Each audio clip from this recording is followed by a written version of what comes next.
Solo 2 with techniques.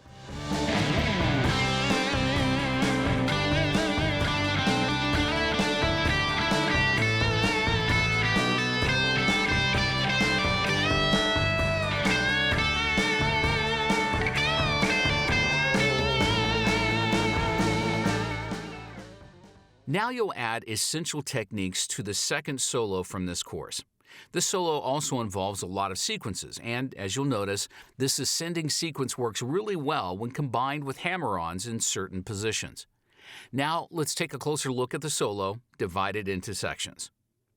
In this first section, you'll add vibrato to the longer notes at the start and the end, as well as adding hammer-ons to this ascending sequence, which slides between the regular shape 1 and the extension. That'll sound like this.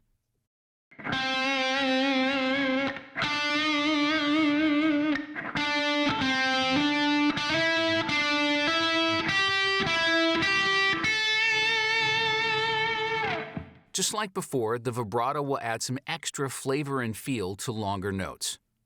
In the second part, which also contains a sequence, you'll add vibrato, hammer-ons, and quarter tone bends like this.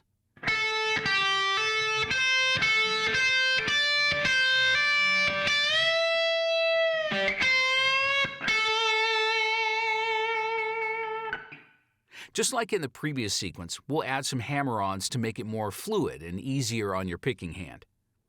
For the final section, you'll add some more vibrato, hammer-ons, and quarter bends like this.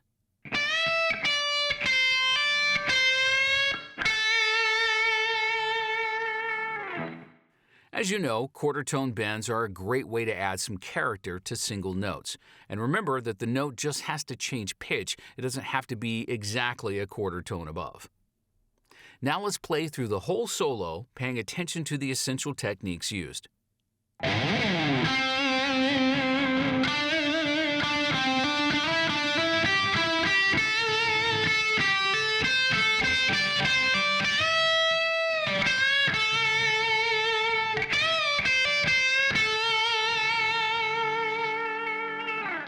Now let's start by practicing these techniques at a slower tempo before playing it at full speed in the context of a song.